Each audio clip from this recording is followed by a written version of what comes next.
Ребята, всем привет!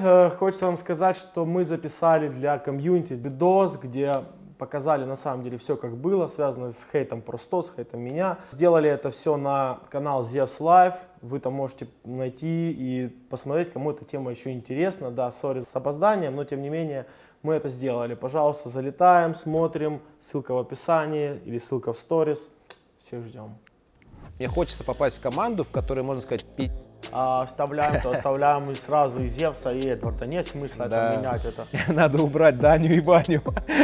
Ладик, это вот надутая вот это вот. Я люблю Егора, у нас с ним появилась какая-то связь. Помнишь? Даня, это поколение такое. Будет Зевс опять будет как бы вычислять, кто его как бы кикнул. Номер 1 мразь, номер 2, номер 3 мразь. Да я их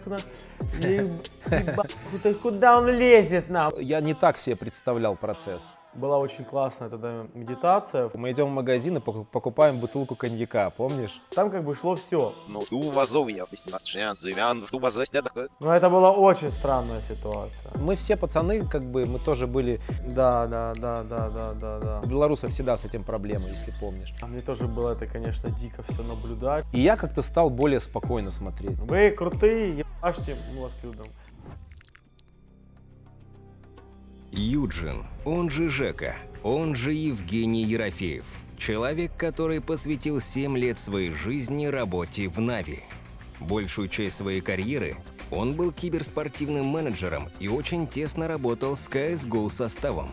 В этом интервью мы вспомнили былые времена и непростые решения, обсудили сильные и слабые стороны игроков легендарного тега Натус Винсере за долгие годы. Предупреждаем, будет много ностальгии, никаких скандалов, интриг и расследований. Приятного просмотра. Ребят, всем привет! У нас сегодня новый гость. Это Евгений Юджин, человек, который долгое время был в Нави, был и менеджером, и психологом. Я бы сказал, что где-то он был и мамой, и папой, и другом, и старшим братом. Кем бы только Жека не был у нас. Жека, привет! Здорово, Данька. Ты где вообще сейчас? Рад тебя видеть. В данный момент я в Краснодарском крае. В Краснодарском крае, это чуть-чуть южнее Краснодара, станица Смоленская. Но в данный момент я попросил друзей, у меня просто стройка идет, там локация так не готова, скажем так, для таких мероприятий. Приехал к друзьям, тут соседнее поселение Здравое. Вот. Я нахожусь сейчас в целом доме культуры имени Задорнова. Жека, ты уже, получается, не работаешь в Нави. Я не играю уже давно, братан. Не играешь ты больше, чем ты не работаешь, я знаю. Да. Сколько ты уже не в Нави, скажем так?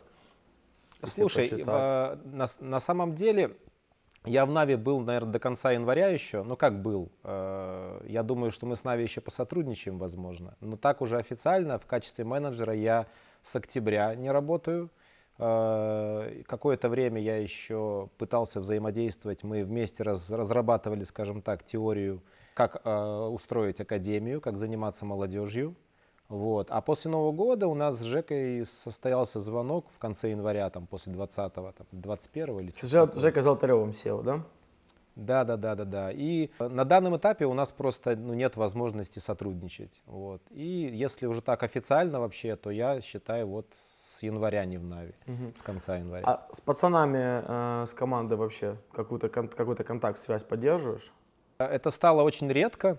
Вот, скорее я стараюсь больше писать, там иногда что-то привет, как дела, там, не знаешь, сыграют, посмотрю, там, отправлю поздравления, там, либо там просто спрошу, как дела, ну, не больше. А если проиграют, что отправишь? Ну, я когда в случае проигрыша, мы же знаем, да, как пацаны реагируют, когда проигрывают, я в случае проигрыша скорее пишу Глебу. Типа, что там произошло? Или Ярику, менеджеру, типа, что случилось у пацанов, там, ну так просто спрошу в 2 словах, чтобы ориентироваться, что у них там. Вообще скучаешь? Ну, ты знаешь, сначала как бы не чувствовался этот разрыв, а сейчас как-то, знаешь, осознание, оно позже доходит. Да, и начинают приходить такие мысли, что да, я же как бы уже и не еду с ними никуда, и не надо ничего организовывать. Ну, иногда бывает накатывает такое. Это у меня тоже похожая ситуация, когда в начале, получается, я ушел, первое время такая свобода, да, то есть как кайф, Да, много есть такое, свободного есть такое. времени, вот, ты как бы там туда поехал, друзьям, там все успеваешь, думаешь, блин, как это круто. И буквально Круто, да. проходит несколько месяцев, и постепенно начинает накрывать, да, то есть, вот, как ты правильно сказал, сознание. Сейчас идет ESL Pro League, где Нави умудрились проиграть команде Фурия, команде Гамбит, но также они выиграли многие матчи, но впереди у нас просто масса крутейших матчей, и мы сейчас с вами сделаем классные ставки, погнали.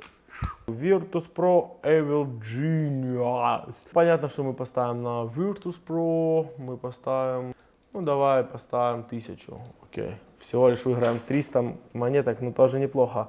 Astralis Liquid. Так, Astralis Liquid. Нажимаем на этот матч. Поставим на Liquid, потому что хороший ков. Тоже будем по 1000 делать. Можно выиграть 2800. Дальше у нас есть очень хорошие кофы, кстати. Astralis Virtus Pro. Я хочу поставить на Virtus Pro все-таки. Тысячоночку поставили. Да, вы скажете, да, можно было бы сделать лучше. Пожалуйста, заходите, делаем ставки. Я не против. Fnatic Virtus Pro не буду. Astralis, ну тут совсем. Evil Genius Liquid. Я хочу поставить на Liquid. Я хочу поставить на Liquid, только я хочу поставить 4000. Хотя это американская заруба, сука, это опасно. Ладно, поставим 2000. Потому что я в Liquid что-то верю на этом чемпионате. Ребята, это просто, знаете, такая внутренняя вера. Astralis Fnatic. Ну что, поверим в Astralis. Поставим с форы на них 1000. Это опасная ставка. Но Даня, конечно, наставил тут. Рандом, ребята, честно говоря. Ну и Liquid Virtus Pro. Поставим на американцев 1500. Почему-то думаю, что шансы хорошие. Ну что, делаем ставки на париматч. Супер Зевса с ссылкой 100% к депозиту, ребята, вы получите бонус. Все это в закрепленном комментарии. Let's go, погнали. Как ты вообще связался с этим непростым, нешуточным делом, киберспортом, кибермиром? Не все знают, раньше ты ж профессиональный игрок. Ну, можно тебя назвать профессиональным игроком, потому что ты ездил на турниры. Ну да, я строил планы большие, да. Строил большие планы даже, да. Конечно, Давай начнем. конечно. С чего все началось? Слушай, ну, в далекие 90-е годы мы все имели компьютеры, сначала дома, какие-то первые компьютерные клубики, там на 5-6 компьютеров, знаешь, что-то такое. Вот. Ну, естественно, нас всех пацанов зацепила вот эта вся атмосфера, попытка там соревнования, там играть. Я начинал еще вообще с модемных состязаний 1 на 1. Doom, знаешь, Duke, старые такие игры, совсем старые. А потом, когда первые клубы появились, и меня мой младший брат первый раз говорит, пойдем. Я вот все не хотел ходить, он говорит, пойдем. Затянул меня в клуб. И, конечно, и меня так, ну, хорошенько это все зацепило, потому что я больше любил знаешь, среди своих там посоревноваться, поиграть. А тут раз какие-то люди, знаешь, какая-то движуха, там кто-то лучше тебя играет, ого, ничего себе, знаешь, и начинается вот это. И потихоньку вот эти клубы стали развиваться, появляться. И у нас на районе открылся клуб на 20 компов, Юнис назывался.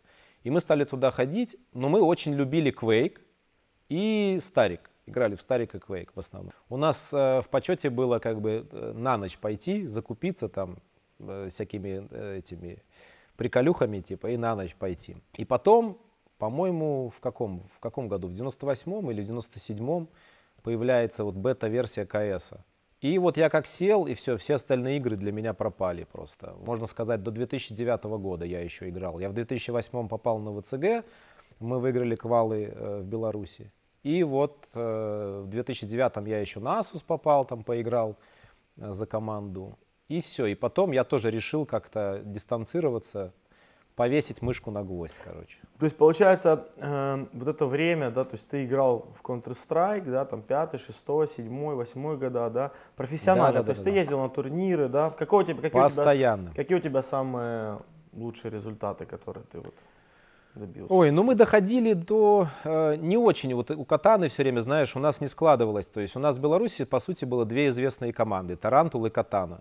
Вот. И все лавры, можно сказать, ну, Ультима еще потом появилась позже, стали они тоже светиться, показывать уровень игры. О Беларуси говорили как о двух, ну, говорили больше как о двух вот этих клубах, да, то есть это Тарантул и Катан, они чаще Ну понятно, представляли какое страну. место вы занимали? Вот какие места в смысле? Ну, Так такие вот, самые, да, я к чему говорю, Тарантул и Катан. Мы потом даже с ними объединились уже позже, если помнишь, был такой проект СНГ BY. Вот, Да, мы помню. тогда вместе создали совместно, да, команду уже. Я тогда вот как раз и забил. Получилось, мы договорились, типа, взять 2 игроков или 3 с моей команды и 2 с той команды. А до этого это было все время перебежки. И когда Тарантул завоевывал какие-то места, тогда всегда происходили какие-то перетрубации в моем составе. У меня забирали игрока, или 2 даже. И ребята с Тарантула уезжали. И я помню, как сейчас, не на Асусе, на флешбэк они заняли 2 место. Проиграли, по-моему, команде Зерыча, если не ошибаюсь, вот тогда. Вот, это в ноябре было 2006 что ли года. Мы 4 место занимали, на каких-то таких международных турнирах, ну, как не участвовали громких, не попадали никогда. У нас и интернет позже появился. Так, чтобы я блистал, и мы где-то попали громко, нет, не могу ничем похвастаться. Почему вообще, в принципе, как ты считаешь, у белорусов по итогу не получилось собрать звездный состав и стать чемпионами там какого-то, ну, скажем так, топовой команды в СНГ? По твоему мнению? По моему мнению, это все, мне кажется, наш белорусский характер. Мы очень терпеливые, мы спокойные, мы ни к чему не стремимся. Нас так причесали, прибили, знаешь, и мы как бы любим тишину и спокойствие. Хотя, ты знаешь, в других видах спорта много белорусов блещет на самом деле, а вот именно в КСе мы как-то вот изначально отстали. Изначально, во-первых, у нас инет позже появился, чем вообще в Украине и в России, само собой.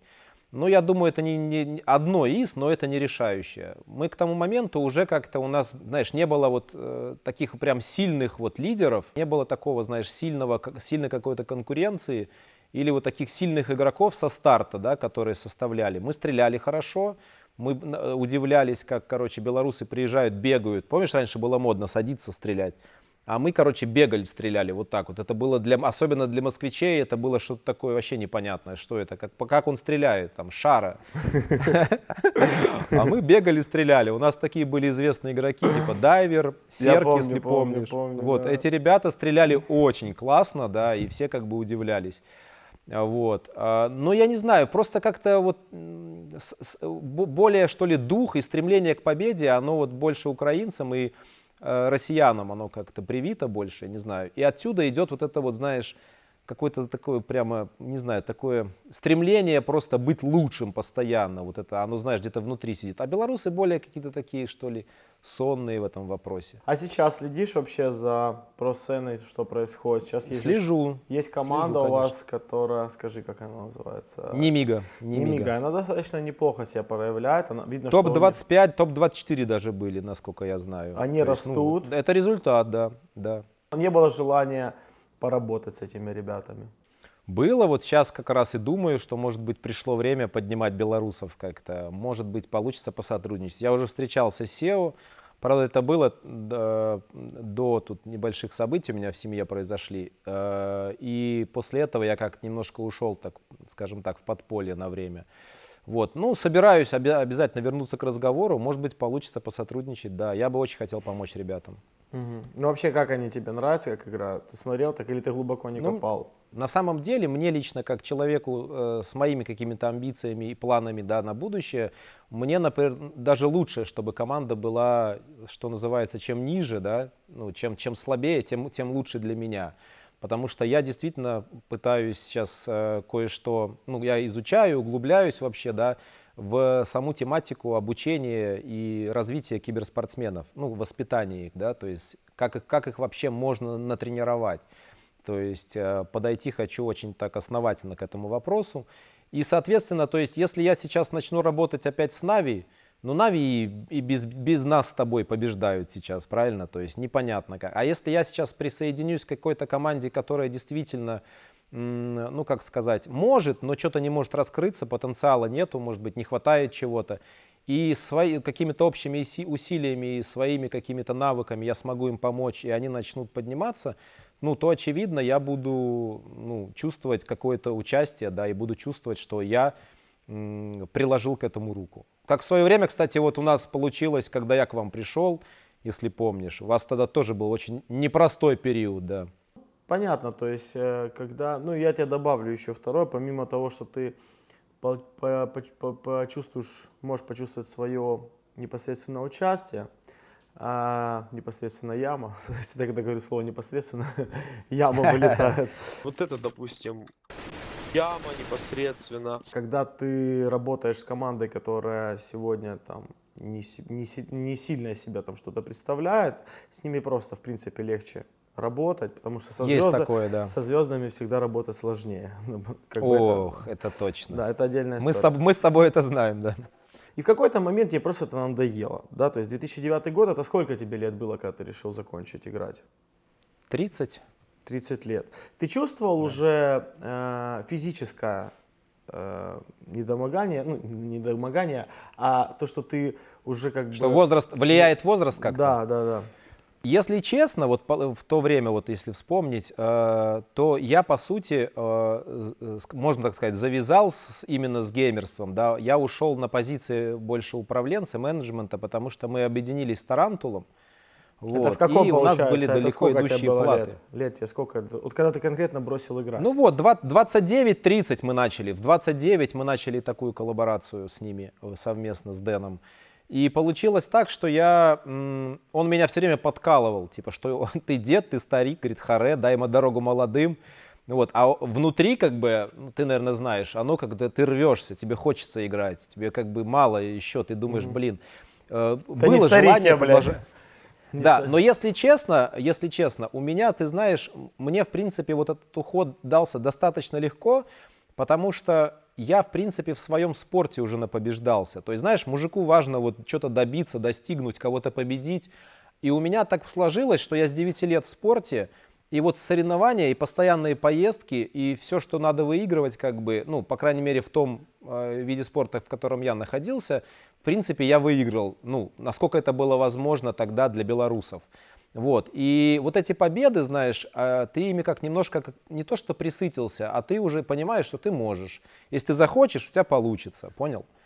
Вот. И поэтому в КСе у меня вообще не было цели, лично у меня.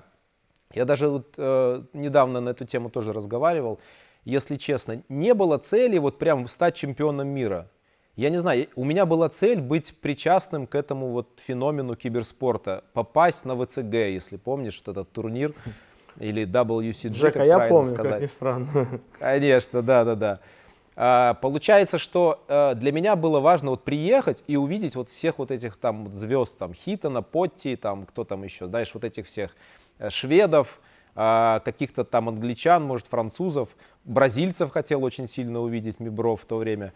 И я в 2008 году мы выиграли квалы и поехали в Кёльн, попали мы на этот турнир. И у меня как вот галочка такая, раз, все, типа, ну как бы в принципе все, что хотел, я ну, как бы добился. Теперь как бы задача дальше развиваться. В Чем другом ты направлении. занимался с 2009 по, получается, того момента, пока мы встретились? Скажем так, наши судьбы сошлись. Да, я 3 года плотно играл в покер. Ёб твой рот, какого хуя они в другом порядке разложены, ты распечатала колоду. Ты профессионально играл или как? Да, я зарабатывал на этом. Ну, многие как бы геймеры туда ушли, меня туда тоже затащили, можно сказать, обучили, показали. Вот. Но единственное, что многие геймеры уходили в онлайн, играть со статистикой, да, играть вот это мультитейблинг, вот много столов, там на много мониторов и прочее. А у меня какой-то, я по характеру такой, мне нравится живое общение, мне нравится с людьми. И я, конечно, совмещал онлайн, но больше я любил ходить в офлайне. У нас в Беларуси это, в принципе, развито и по сей день. То есть можно ходить по клубам покерным, либо по казино, где это все, ну, как бы, где это возможно, да, и играть там. Сколько ты больше всего выигрывал и сколько проигрывал? Ну, если так, самая яркая раздача у меня на столе стояла $12 тысяч там, вот. И в итоге мы как бы с человеком поделили по 6. Был момент.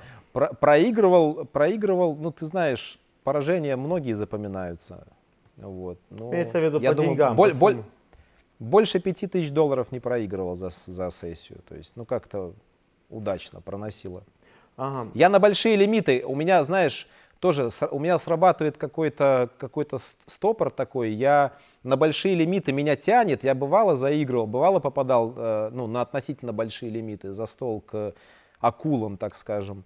И все равно срабатывала какая-то внутренний стержень, какой-то тормоз, что как бы на харе туда не надо, то есть не стоит. Не было вот этого банкролла, запаса. Я очень азартный, как я понимаю, и мне опасно, короче, заигрываться. Получается, Вот, ты играл поэтому я в себя покер, тормозил. да? Да. И после этого у тебя... в каком году, получается, в 2013, да, мы В познакомились? 2012 году, смотри, как произошло, как раз Давай. таки, такая история великолепная. Я сидел, играл в покер.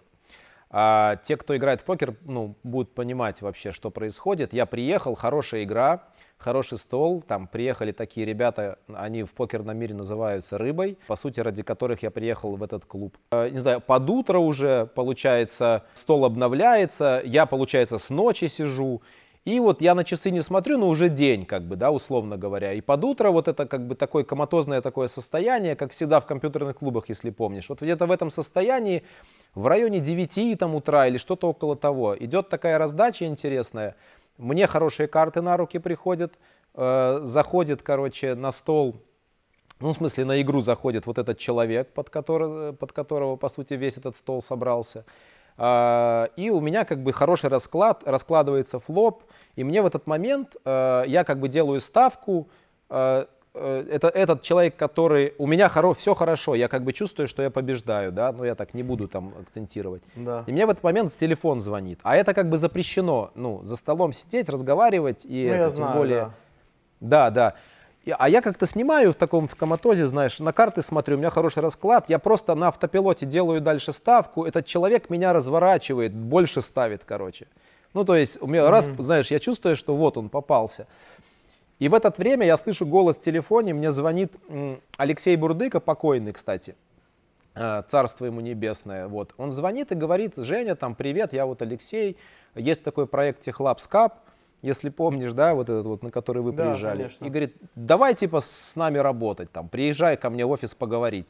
И мне там, типа, вы по телефону не можете говорить, там, у меня там, знаешь, на столе, у меня эти карты, этот меня разворачивает, там больше $100 уже в банке, там что-то там, еще какой-то человек там пытается, мы втроем зашли в этот под.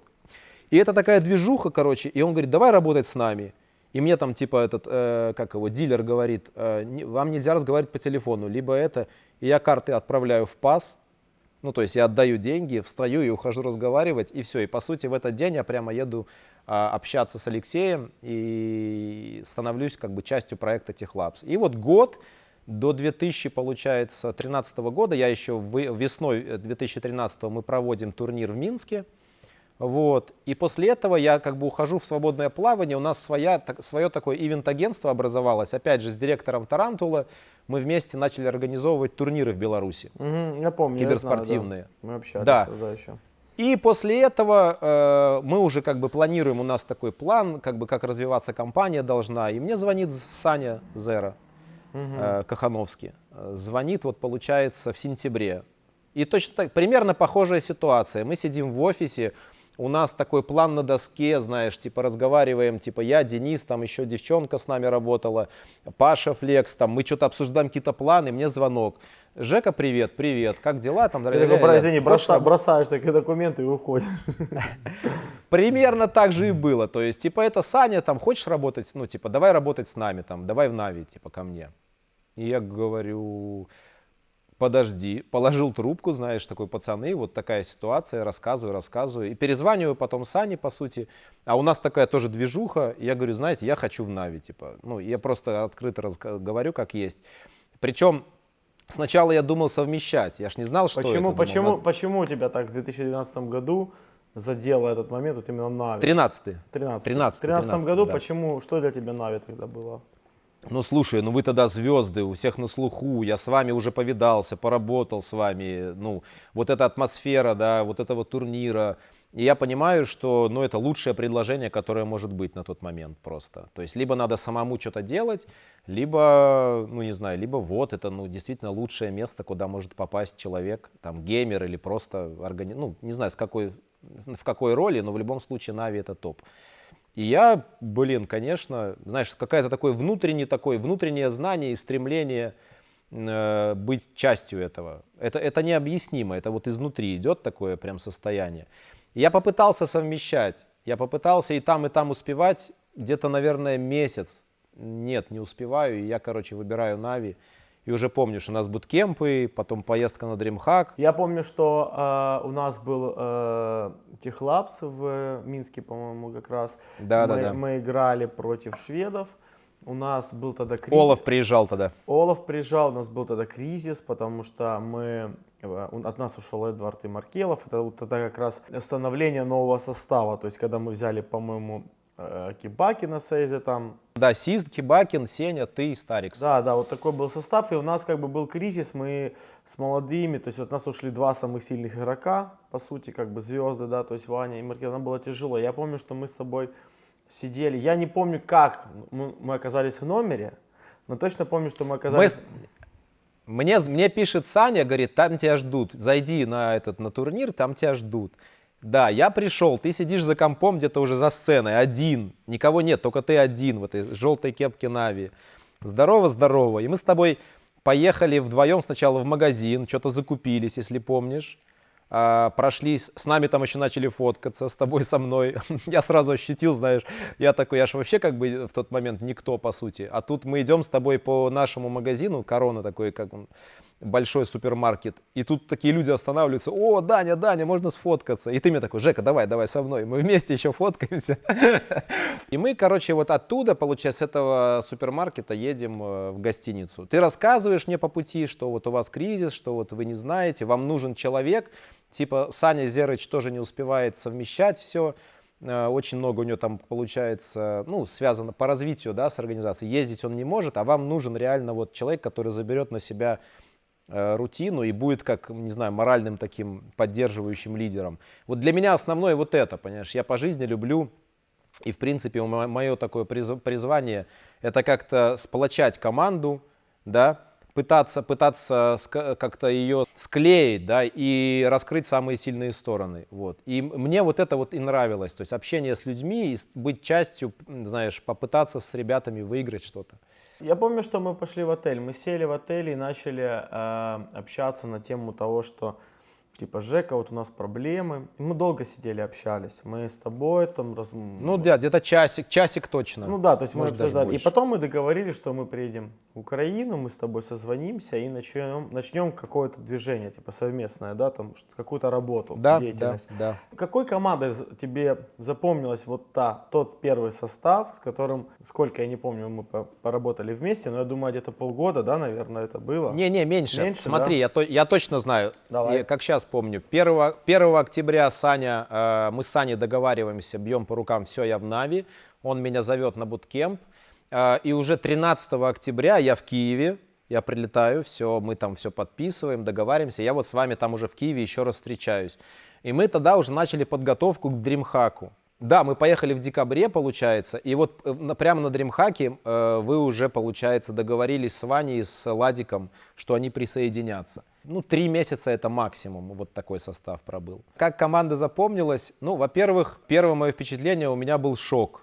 Такой, знаешь, сначала такое, знаешь, как бы эйфория такая, вау, с ребятами чемпионы. И у меня, знаешь, такое, я в принципе так воспитан, что я люблю слушать, люблю учиться, люблю как-то стараюсь сначала как научиться, то есть я такой присматриваюсь. И я такой думаю, сейчас посмотрю, как ребята тренируются, покажите, что у вас там, как вы там, вот вы же чемпионы мира, там, 4-кратные. И я на первой тренировке сажусь, и я вижу... Я вижу, что я не так себе представлял процесс. Сразу вижу, почему у вас проблемы. То есть у вас по игре, по пониманию, у вас все класс. То есть вы как бы очень скилловые, да. Но нету этой командной работы грамотной. Каждый сам по себе что-то. У вас кризис тогда, у вас кризис. Ты видел со стороны, что у нас был какой-то пиздец, может распиздец, может какое-то отношение, да. То есть давай Я просто не хочу слова эти говорить. Говори. Это так надо. Здесь нужно такое говорить. Да, я понял. Я реально увидел пиздец. Всем вашей матери, я реально был в шоке от того, что, типа, как эти ребята вообще что-то выигрывали. Почему? Почему до сих пор они вот сейчас на хорошем счету, а как они тренируются, меня шокировало. То есть, почему, например, младший какой-то, по сути, игрок, который без года недели только-только пришел, повышает голос и ругается нецензурной бранью в сторону Сени, например. Сеня дед, понимаешь, победитель, чемпион мира четырехкратный. А я воспитан так, у меня с воспитанием, и у меня, я стою, у меня такие несрастоны сзади. Как это мне сейчас вам помочь, как это все сделать? И мы вот начинаем потихоньку, я удаляю, я помню, пробыл на тренировке, удаляюсь сам домой и начинаю что-то писать. Начинаю все, что на тот момент я знал, все, что умею, начинаю в какой-то документ складывать. Этот документ я потом попросил распечатать, и он каким-то образом попал к Сане, к Zero Gravity. И он мне потом уже в личку пишет, типа, о, Жека прочитал документ, типа, красава. А я даже, у меня не было цели, у меня была задача, как вам помочь. И мы, помнишь, начинаем вот этот, типа, отыграли, уходим. Я помню в комнату. вертолет, я помню. Ну и да, рисуем вертолет, вот эти всякие образы, это очень прикольные моменты. Вот именно про это я и сейчас и говорю, что вот мне хочется попасть в команду, в которой, можно сказать, или вот они как бы дошли бы до потолка и не что-то, ну, тупо. Да, Жека, мы потом к этому вернемся. Давай, продолжаем нашу тему. Тут интересно Нави. Короче, ты попадаешь в команду, да, в которой молодые игроки, которые еще ничего из себя не представляют. И хотя я не могу сказать, что по сравнению с другими молодыми игроками совсем они плохо себя вели, тот же Сейзет с Кибакиным. Наверное, больше проблема была в том, что мы играли просто плохо. У ребят явно не хватало скилла, а у Нави были уже большие запросы. То есть, когда от Нави ждут побед или там минимум там финалов, полуфиналов, а из-за того, что новые игроки, и им нужен скилл, конечно же, и ушли самые сильные игроки, все, конечно, перемешалось. Но, тем не менее, проиграв немного, мы берем двух сильных игроков, Ваню и Гвардиана. И вот здесь интересно поговорить, потому что с ними у нас были достойные результаты, много хороших результатов. Да. Что ты помнишь, расскажи про этот период вообще, когда мы взяли игроков, что у нас началось, новая такая эпоха?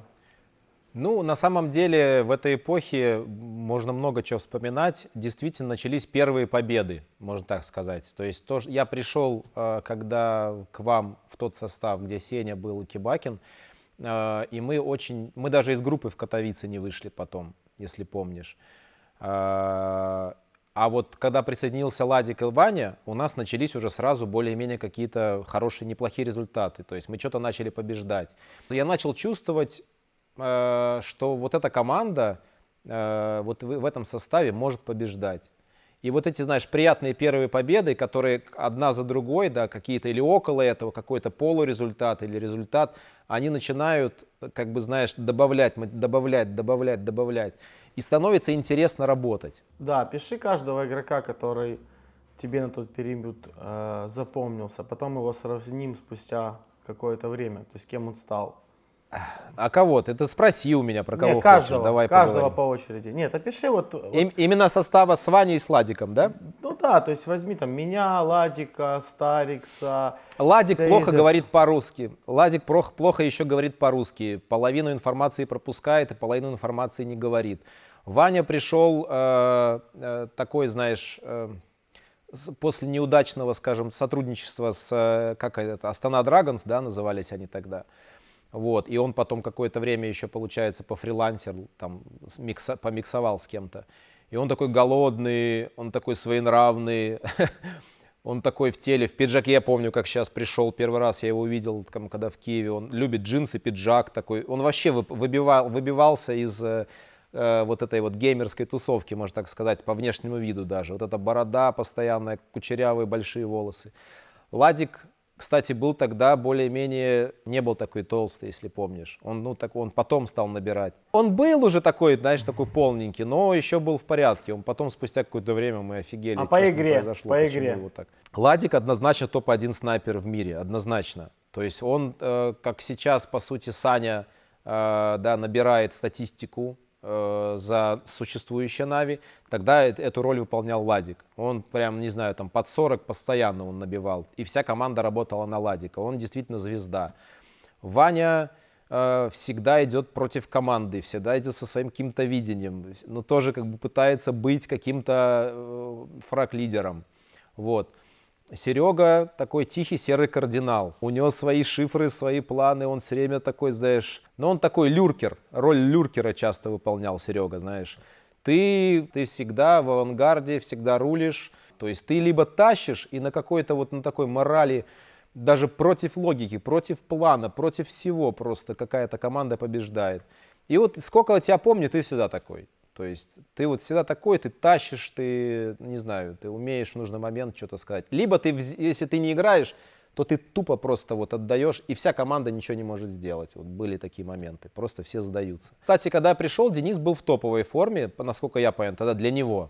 Сист. Такой очень перспективно, набирающий обороты. Он у нас был такой в команде клатчер, много клатчей брал. Его скилл, его понимание игры, часто он попадал в хайлайты. Потом уже что-то случилось позже, да, там, не знаю. А в тот момент Денис прям был на высоте. Даже сам Словак отзывался, что Нави это топ, и он хочет с этой командой реально побеждать. Он очень преданный в этом вопросе. Вот ты когда увидел этот состав, когда ты понял, что этот состав может побеждать, за что ты взялся? Что ты сделал так, чтобы в итоге мы начали побеждать? Если я не ошибаюсь, первые наши победы были, по-моему, мы все-таки выиграли StarLadder. По-моему, у нас был такой разговор, что мы, по-моему, StarLadder 1 проиграли финал, а потом мы поговорили и сказали, так, ребята, у нас StarLadder, надо все-таки его победить, это домашний турнир. У нас, да, нам тяжело всегда давались домашние турниры, если даже потом вспомнить. Давайте его выиграем. И мы его все-таки выиграли, это была одна из первых таких самых классных побед, такой двигатель, да, который нас завел. Как ты, вот посмотрев на эту ситуацию со стороны, да, человек, который старше, человек, который понимает, что вот у него есть такая команда, что ты начал делать? Ну, в общем, я всегда, как я уже говорил в начале, всегда за то, чтобы выстроить именно взаимоотношения. То есть каждый из вас очень скилловый, очень опытный и со своим пониманием, со своим нравом, да. Но и получается, в игру играет не компьютер, в игру играет человек. То есть человек управляет. И, следовательно, какая у нас будет коммуникация, какие у нас будут отношения, какие у нас будут какие-то совместные мероприятия, это точно так же и отразится на игровом процессе. То есть я для себя поставил задачу сплотить, открыть в каждом из вас те качества, которые мне со стороны казались, там, скажем, сильными, да, то есть стараться нивелировать, убрать негативное влияние каких-то негативных качеств, да, у каждого они были свои, но самое главное это сплотить, это самое главное добиться вот этой командной синергии, да, самое главное, чтобы мы друг за друга, как в реальной жизни, условно говоря, могли стоять горой, так и в игре у нас. Какие методики? Это само собой должно получаться. Слушай, были разные тренинги, были разговоры, медитации, были личные тет-а-тет разговоры, были даже просто, знаешь, если помнишь, в Кёльне наш буткемп, такой, не знаю, можно сейчас уже вспомнить, рассказать, когда никакие уговоры, никакие практики, никакие, знаешь, доводы не работают, и у нас в Кёльне, мы, помнишь, на базе, как же эта база называлась? Бегов, по-моему, тогда не беги были, немцы тогда были, я помню, да? Да, мы у них на базе тренируемся, и у тебя конфликт со словаком.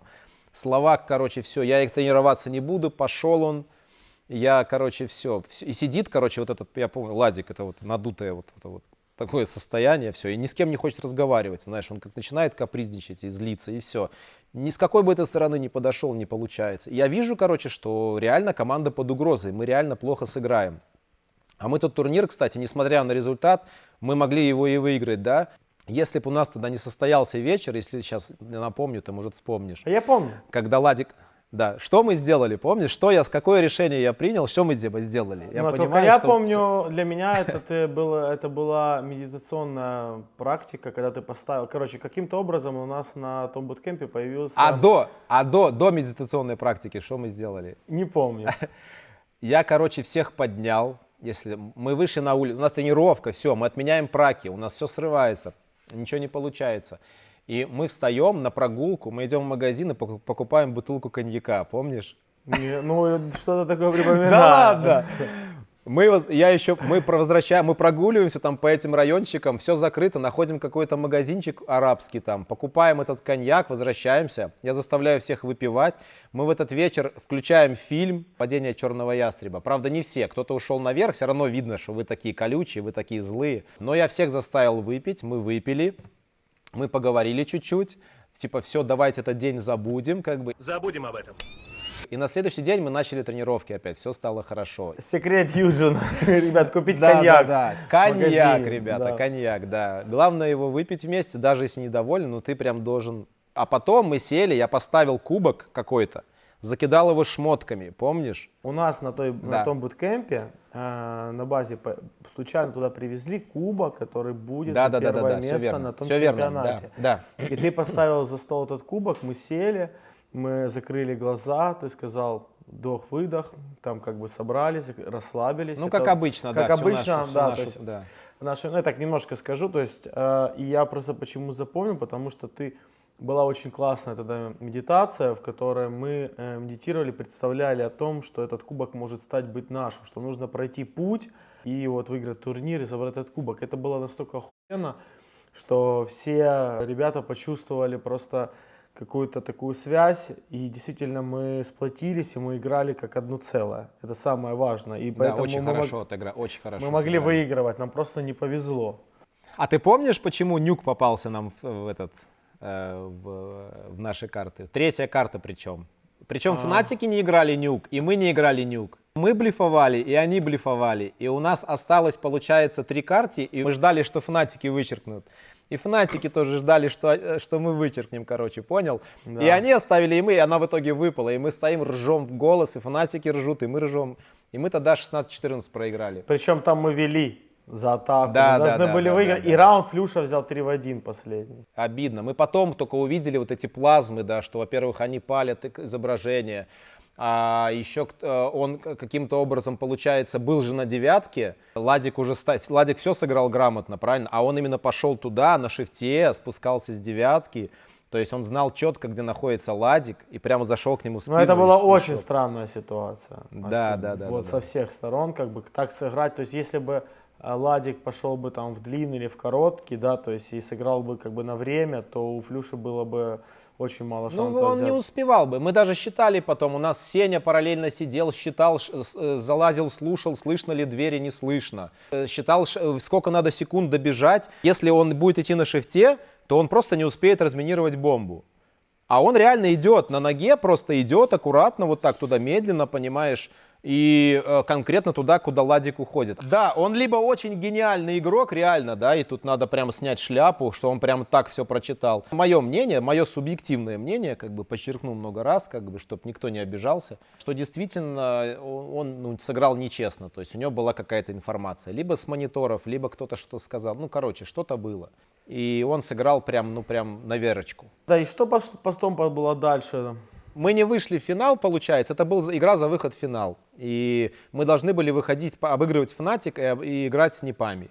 И финал был Нип Фнатик. И Нипы, по-моему, выиграли тогда без шансов. Нипы выиграли, Гетрайт, как всегда, сидел на сцене, плакал с кубком. После того турнира, после вот этих всех примирений, медитаций, что-то поменялось, ты не помнишь? Потому что я смотрю, у тебя на даты, на числа очень хорошая память. Ты У меня на даты, запоминаешь. на числа хорошая память, но в данный момент, честно, откровенно, я даже не помню следующий наш турнир. Надо открыть Даже и дело не в посмотреть. турнире, дело больше вот в том составе. Когда Флейми присоединился, ты про это? Да. Это 15-й год был. Пошли более-менее результаты, а у дотеров были проблемы. И я 9 месяцев работаю с дотой командой. В 2015 году вот я работал 9 месяцев с дотерами. Вы тогда уехали на ИСВЦ в Канаду. Был такой период, у вас 3 турнира, а я не успел визу сделать. Вот что-то такое у меня. Ну, у белорусов всегда с этим проблемы, если помнишь. И, короче, я, получается, переключился на дотеров, а вы в свое, там, целое лето вы без меня, получается, по турнирам ЕСВЦ вы выиграли, кстати, тогда, если не ошибаюсь, да. Потом вы поехали в Даллас после ЕСВЦ, в Далласе что-то там. И потом начался у вас какой-то спад, вы улетаете в Дубай, не выходите из группы, по-моему. Ну, что там какой-то такой турнир на 8 команд был, не очень. И вот этот вот разговор, когда команда вот была на грани, типа, кикнуть тебя и Ваню. И была такая, на самом деле, даже директива со стороны руководства, как бы это сделать. У нас тогда на примете был Бондик, если я не ошибаюсь. Помню точно Бондика, а вот кто второй, не помню. Потому что, если ты помнишь, что произошло, что команда не развалилась. Я пошел на разговор с вами тогда, и у нас пришел Кафыч, должен был быть кто? Кафыч, я и Зерыч, плюс команда. Мы должны были сесть, обсудить результаты неудовлетворительные наши и как бы сообщить, типа, ребята, нам надо что-то делать, и как бы вот давайте, вот у нас есть такое как бы предложение, мол, типа, вам пора завязывать. Все, это было проговорено, было решено, и мы идем на этот колл. За полчаса до колла в 6 вечера мы должны были созваниваться, в 5:30 Зера говорит: я не могу быть на этом колле, сами сделайте все без меня. И я с Кафычем, мы вдвоем приходим. И мы начинаем как бы вроде разговор, а у меня, ты же знаешь мою политику, я вообще как бы против перестановок, что надо работать, то есть проблемы, взлеты, падения будут всегда, то есть надо уметь их преодолевать. Вот. И я понимаю, что у этого состава есть перспектива, что это не конец, это не финальное, как бы, это наоборот, это какой-то кризис, после которого обычно начинается рост. Это как бы в любой сфере жизни можно наблюдать такие моменты. Я понимаю, что кризис, понимаю, что тяжело, но не время, нельзя. И я, короче, даю вам, если помнишь, я начинаю говорить о том, что, ребята, вы просто, ну, вот как раз начинается этот сеанс психотерапии, то есть я стараюсь, чтобы вы вытащили из себя все дерьмо, высказали, все эти обиды как бы достали, сказали все, что кто думает, почему вот так, а не иначе, чтобы вы друг друга услышали, потому что, как правило, да, в командах очень часто как бы начинаются коалиции, эти закрываются, эти там, эти с этим не договариваются, и потом раз, раскол такой внезапный. А тут как бы раз, вот оно, знаешь, мужской разговор. Кстати, в Нави это, ну, у нас часто было именно реально мужской разговор по душам, что называется. И мы, может быть, за счет этого и успех у нас был хороший. И я говорю, давайте, вы начинаете выговариваться, все. И я говорю, пацаны, у вас есть сейчас возможность, я и Игорь Кафыч, мы удалимся, а у вас сейчас, вы должны вот вообще побыть, вот просто, вот это, вы именно та пятерка, да, вот 5 человек, и вы должны между собой решить, хотите вы играть вместе, или же надо расходиться. И я удаляюсь, даю вам час времени. Вот, вы уходите, обсуждаете. Я кладу трубку, мне набирает Кафыч, говорит, ты что творишь? Кафыч говорит, ты что творишь? Я говорю, ну как, что? Я говорю, я беру ответственность на себя, говорю, ну, как есть, так есть. А если они, говорят, согласятся остаться? У нас же типа задание. Надо убрать Даню и Ваню. Я говорю, подожди. Вот, не знаю, я тогда взял на себя вот эту ответственность.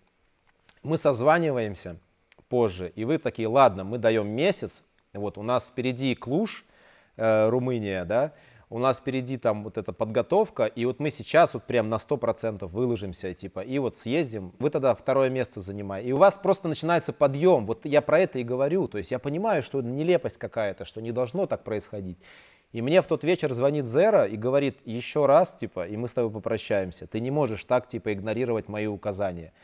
Ну, типа такого, знаешь, мне ставится на вид такое, первый раз такие, знаешь, типа, да, Саня, я понимаю, как бы я это сделал, ну, как бы, давай посмотрим, типа. Он злой такой, видно, да, но все нормально, принимает, как бы, наше решение. Бондик там колотило да, его всего. Он принимает наше решение, и у нас начинается взлет, Даня, помнишь? Я помню еще в тот момент. Вы выигрываете Лейпциг потом сразу в Германии. Да, у нас начинается взлет, это правда. С твоей стороны это был такой хороший шаг, конечно, такой мудрый. Я, можно сказать, да, я просто за вас, вот, ну, можно сказать, ну, вступился, подписался и сказал, что нельзя. Да, это правда. И мы тогда еще, я помню, либо когда мы на час тогда удалились, либо до, что у нас был разговор, еще у меня точно был с ребятами. Ребята сказали, ладно, Даня, мы тебя готовы оставить. Мне тоже было это, конечно, дико все наблюдать, что сидят какие-то малые, для которых я... А ты тот, кто создал Нави, можно сказать, да, и тут тебя пытаются убрать. Я столько как бы сделал, там, будучи капитаном, даже несмотря на то, что у нас были плохие составы, понимаю, что у нас были отчасти плохие составы еще из-за того, что есть амбиции, человеческий фактор, да, то есть и вот эти вот расколы коалиций, да, то есть желание, в первую очередь, мое мнение, что у ребят некоторых, того же Старикса, может, было желание, не то что зависть, но где-то быть там вот он даже когда-то капитаном был, он хотел где-то взять больше на себя какую-то инициативу, да, там, и, может быть, хотел стать лидером команды, то есть, и я помню, что тогда мне сказали, ну, и Старикс, и ребята, которые все недовольны, я помню, что Ладик очень достойно всегда себя вел, вот за что ему большое спасибо. На самом деле он спас тогда тоже частично, то есть ты, потом Ладик, который сказал, это его первые слова были Гвардиана, что нет, давайте дадим шанс этой команде. Причем ребята начали говорить, давайте дадим шанс команде, но только оставим им Даню, а Ваню точно уберем.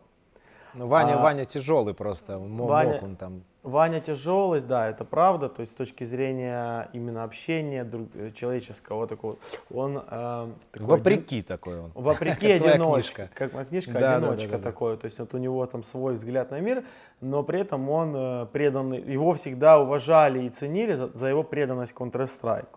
Но он очень изменил, после попозже он очень стал изменять, он стал больше за команду думать. У него есть вот эти вот моменты, как сказать, может они просто с детства тянутся, да, вот это как бы такое желание как бы по-своему все сделать. Вот. Но потом, вот ты же помнишь, мы все время с Ваньком часто вместе в одном номере, мы с ним дружим, очень много разговоров. И Ванек реально стал очень много отдавать именно команде, очень много. Это правда, он изменился, действительно. И Гвардиан, я помню, тогда сказал, так, если мы оставляем, то оставляем сразу и Зевса, и Эдварда, нет смысла это менять. Это. Вот. Да. И тогда мы сохранили состав, который мог выиграть эти мажоры, так обидно, что мы проиграли. Отличная история. Ладно, скажи мне, каким тебе запомнился Флэми, которого мы взяли в команду? Это очень интересно. И сейчас мы вообще поговорим о конфликтных ситуациях не только... вот сейчас одна из была, да, озвучена. Давай начнем с того, каким тебе запомнился Флэми, а дальше уже поговорим о конфликтах. Слушай, Егор тоже, по сути, как пришел в команду, и он на моих глазах, я прям видел трансформацию личности, трансформацию, ну, такого человека. Ты знаешь, каким он пришел тоже, то есть молодым, наглым, амбициозным. С одной стороны, он очень добродушный, он очень простой, очень такой какой-то, на первый взгляд, я как сейчас помню, я его встречаю в Катовице, этот разговор, что мы Серегу убираем на тренера, берем Флэми, мне поручают переговорить с Ангелом, потому что Ангел как отвечает за состав, да, а потом как бы поговорить с Егором. И вот это типа, знаешь, добродушный парень, он такой молодой, знаешь, что еще может быть лучше, чем когда тебя зовут в Нави, знаешь, там типа, его зовут, он такой прям на подъеме, и он такой душка, он такой классный, он такой сговорчивый, он такой добрый, большой тогда он был очень, если помнишь. Помню. И он такой прям, знаешь, ну, вот первое впечатление прям было класс, супер прям, не знаю, прям нравится. А еще когда, знаешь, смотришь, как он играет, да, вот его вот эта роль опорника, она ему очень хорошо давалась, ну и дается в принципе. Сейчас может быть какой-то уже другой момент, но неважно. А потом, когда первый наш турнир, мы поехали опять в Кёльн, и я этот помню конфликт, когда он говорит, я не пойду, вызывайте такси, там в лобби сидим, надо идти в студию ESL играть, там идти-то всего ничего, там надо там мост перейти реку и все, в студию попасть. А я такой, знаешь, у нас же такой в команде уже свой какой-то ритм, свои какие-то традиции, мы там гуляем, у нас там есть какие-то совместные прогулки, какие-то разговоры. И вот тут начинается первое проявление Егора, он начинает вот что-то капризничать, начинает огрызаться, начинает прям, причем он получается намного младше нас, и он тогда, ну, вообще очень резко как-то отозвался. И я даже, помню, приподнялся, и ты меня успокоил. Ты такой, типа, нам нельзя, типа, ругаться сейчас.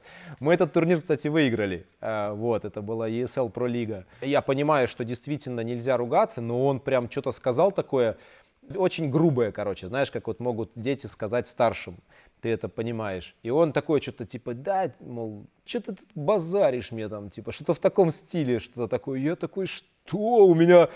Внутри все поднялось, короче, я такой, как? И, знаешь, и я такой на него прям, знаешь, наседаю, а ты мне такой, Жека, типа, успокаивает. И вот потом с Егором был момент, в Минске был StarLadder, и я, короче, вот Егор в этом проявлялся, у него были такие моменты, он вроде такой, знаешь, ты с ним разговариваешь, он вроде как бы, ну, с тобой, ну, открытый, доброжелателен, а потом в какой-то момент мы проигрываем, и вот такие моменты были пару раз.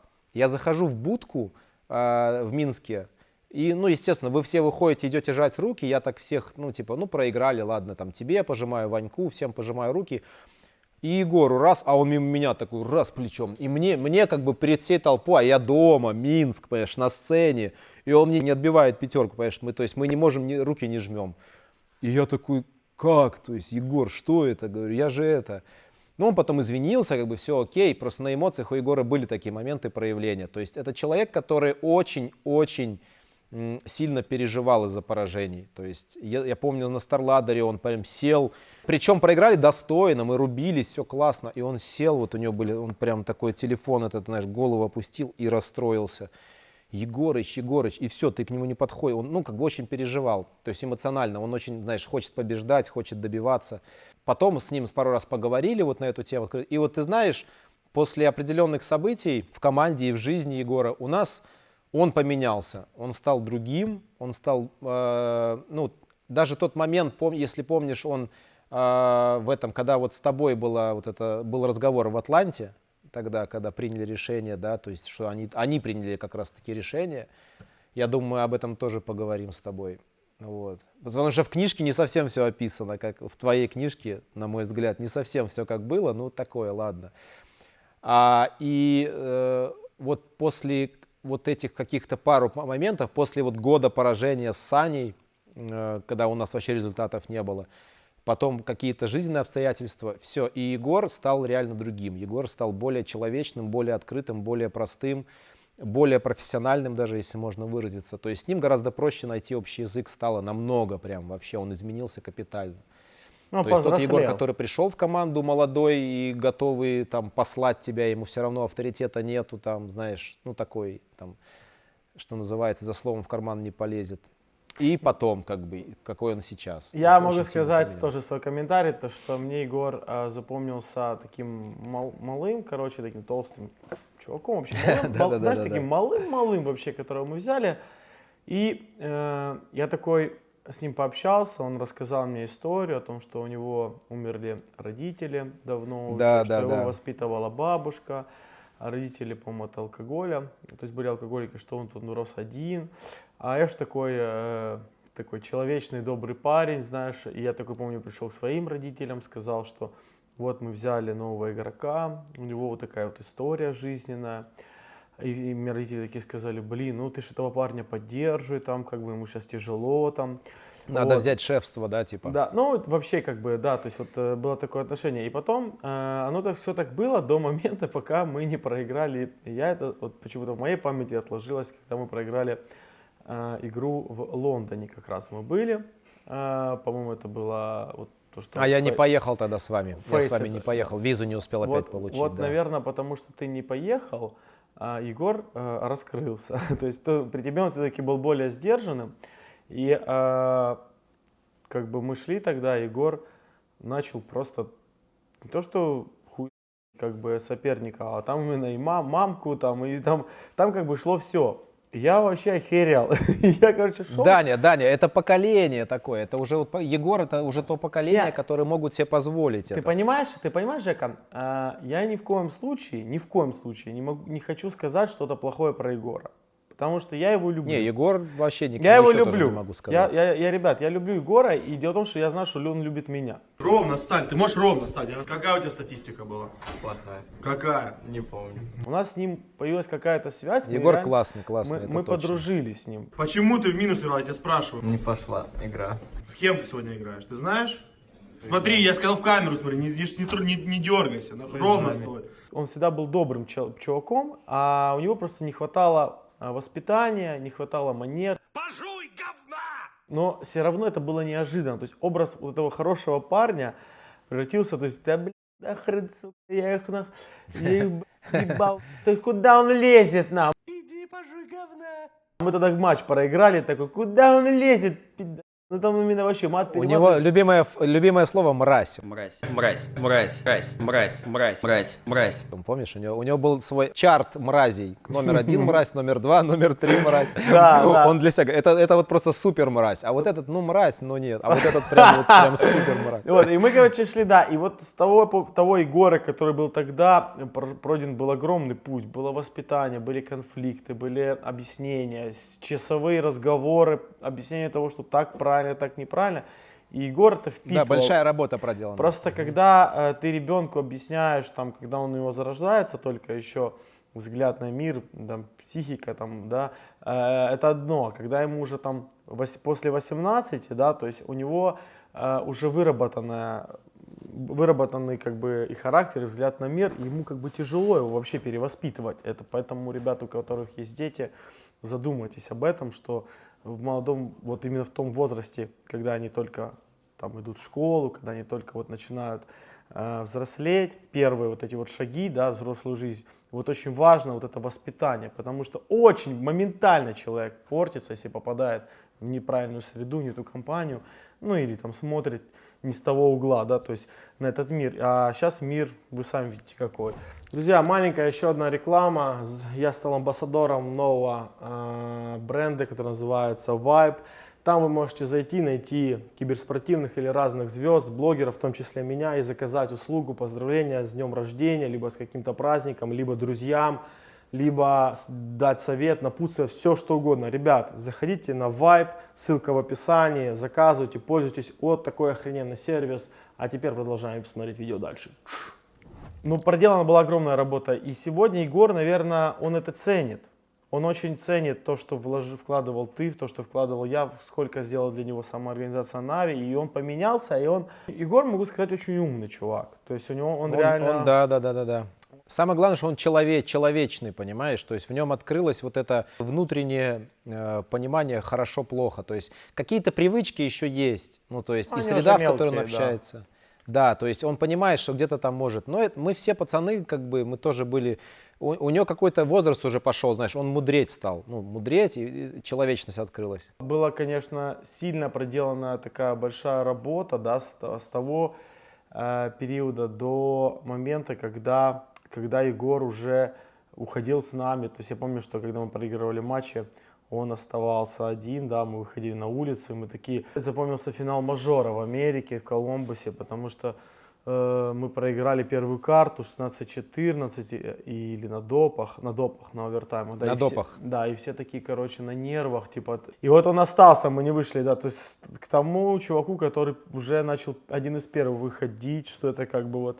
Егорыч. Да, тут YouTube, тут надо все как бы говорить как есть. Что ты чувствовал, когда мы проигрывали мажоры? Вот первый и второй. Моя работа с командой, ее можно разделить на два этапа. В какой-то момент, я же ведь сам, в принципе, это всегда позиционировал себя как человек, который выступает за долги, да, за путь, за развитие. То есть и результат сиюминутный вот этого турнира не должен иметь значения. Но первую половину работы в Нави, особенно когда вот еще были какие-то перетрубации, пока не устоялся состав какое-то время, да, пока у нас не началась вот эта череда, вот особенно вот после вот того разговора, вот с того момента и начались какие-то более, что ли, мудрые, более спокойные отношения. А до этого я очень сильно переживал, я проиграл вместе с вами. Меня эмоции накрывали, если помнишь, я ждал, пока вы проиграете.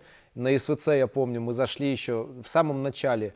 Еще Старик сыграл, получается. Мы проигрываем ЕСВЦ за выход в полуфинал, либо что-то такое. Ну, в 1/8 мы отлетаем. И я как бы прям прихожу и ору на вас. Прям у меня реально, я переживаю, я киплю. Я вижу, что мы не дорабатываем, мы можем лучше. У меня срывает жбан. Я начинаю прям вас, ну, немножко так как бы, так по-хорошему, как знаешь, по-старчески журить начинаю. А потом что-то произошло, короче, и я смотрю, и я понимаю, что мы можем проигрывать, да, но я даже, знаешь, перестал сильно вот так смотреть за раундами, там, я стал больше уходить. Я понимаю, что все, что надо было сделать, уже сделано, понял? И то есть тут уже как бы все зависит от вас. Я точно никак не помогу, то есть я уже не ворвусь, мне нельзя в будку, мне нельзя только между картами.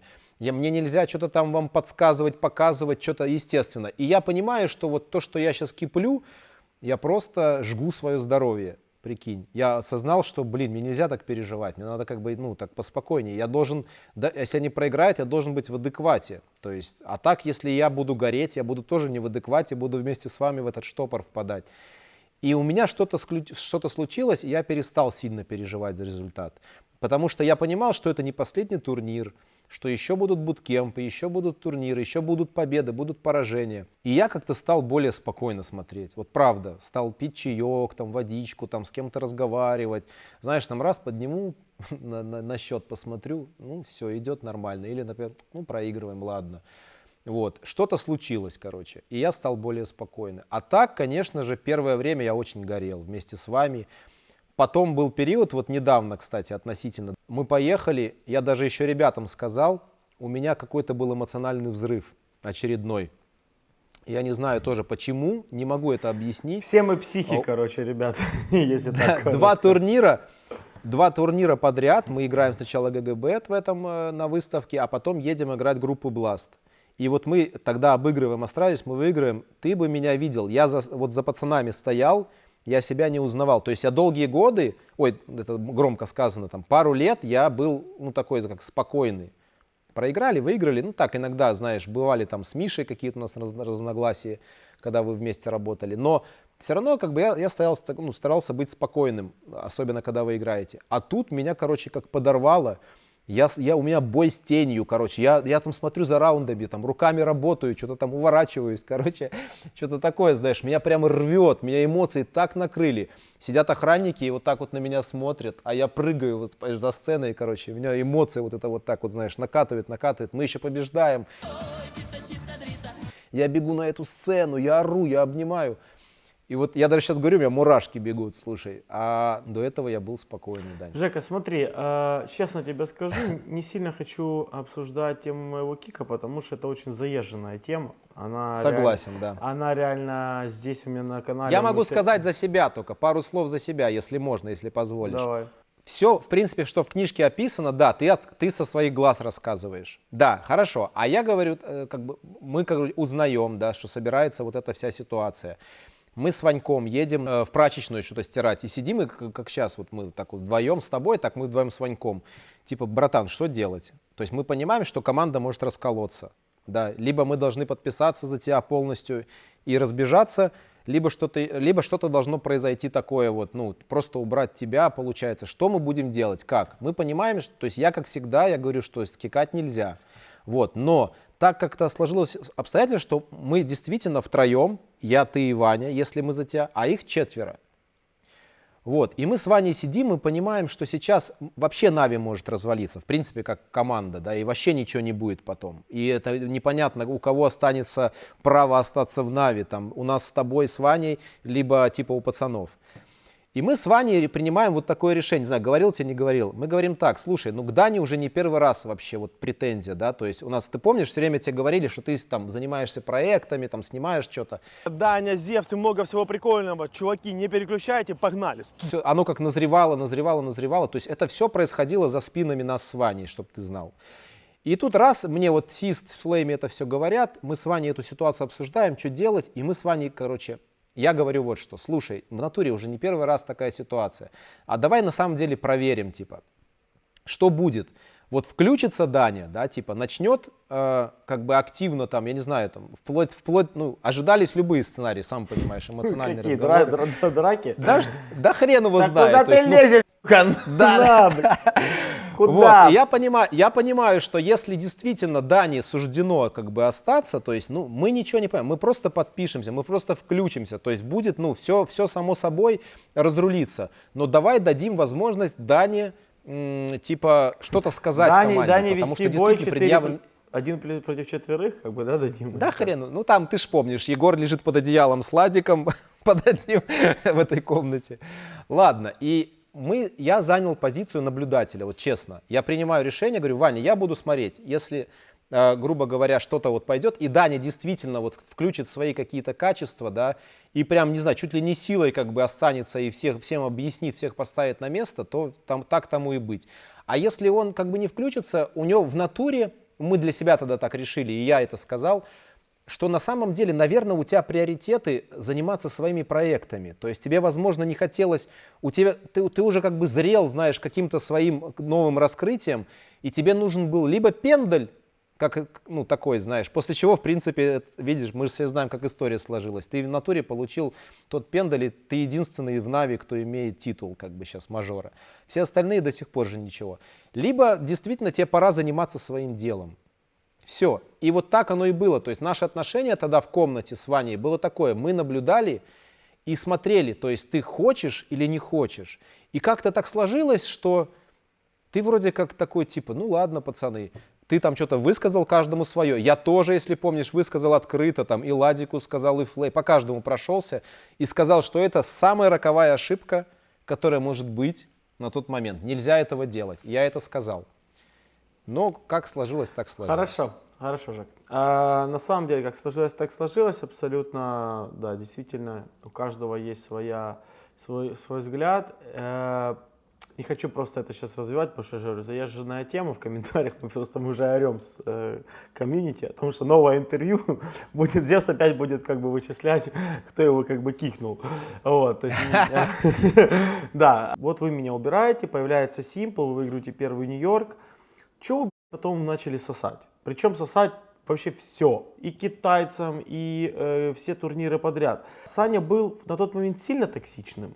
Саня был очень токсичным, да. Но он только пришел, сначала он был, ну, как любой человек, он присматривается, он аккуратен. И первые звоночки у меня начались, когда мы приехали на буткемп HyperX в Лос-Анджелес. Это наши были как спонсорские обязательства.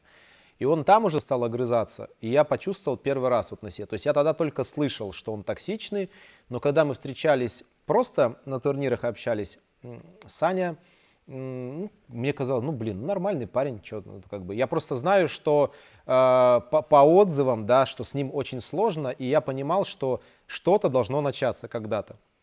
И первый раз он огрызнулся мне там вот именно в Лос-Анджелесе, я увидел так, ну вот оно. Потом, надо сказать честно, да, я сильных проблем, вот прям сильных, да, что я с Саней, в принципе, по сей день не испытывал. То есть, я не знаю, у меня получается с ним находить общий язык.